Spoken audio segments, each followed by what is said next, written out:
বাবা মার পরে পৃথিবীতে যদি কেউ আপনাকে সবচেয়ে বেশি ভালোবাসে তাহলে সেটা আপনার নিজের ভাই বোন। ওদের বাড়িতে যাওয়ার জন্য কখনোই অনুমতি লাগে না, মনে হলে বেরিয়ে পড়া যায়। আজকেও ঠিক সেরকমই আমি আমার মেয়েকে নিয়ে বেরিয়ে পড়েছি দিদির বাড়িতে যাওয়ার উদ্দেশ্যে। যাওয়ার রাস্তাটা, আরে বাপরে, আগরতলায় এখন রাস্তার কাজ চলছে।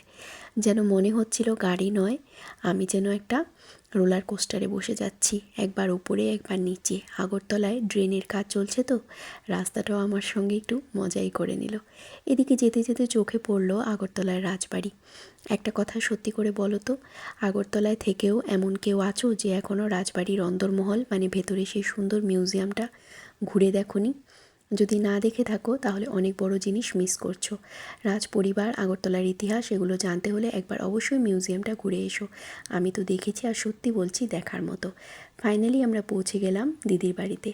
এই ছোট্ট জার্নিটাই, ছোট্ট ভালোবাসাটাই, নিজের মানুষের কাছে পৌঁছে যাওয়ার অনুভূতিটা সবসময় বিশেষ। আজকের মিনি ব্লগ এখানেই শেষ। সবাই ভালো থেকো।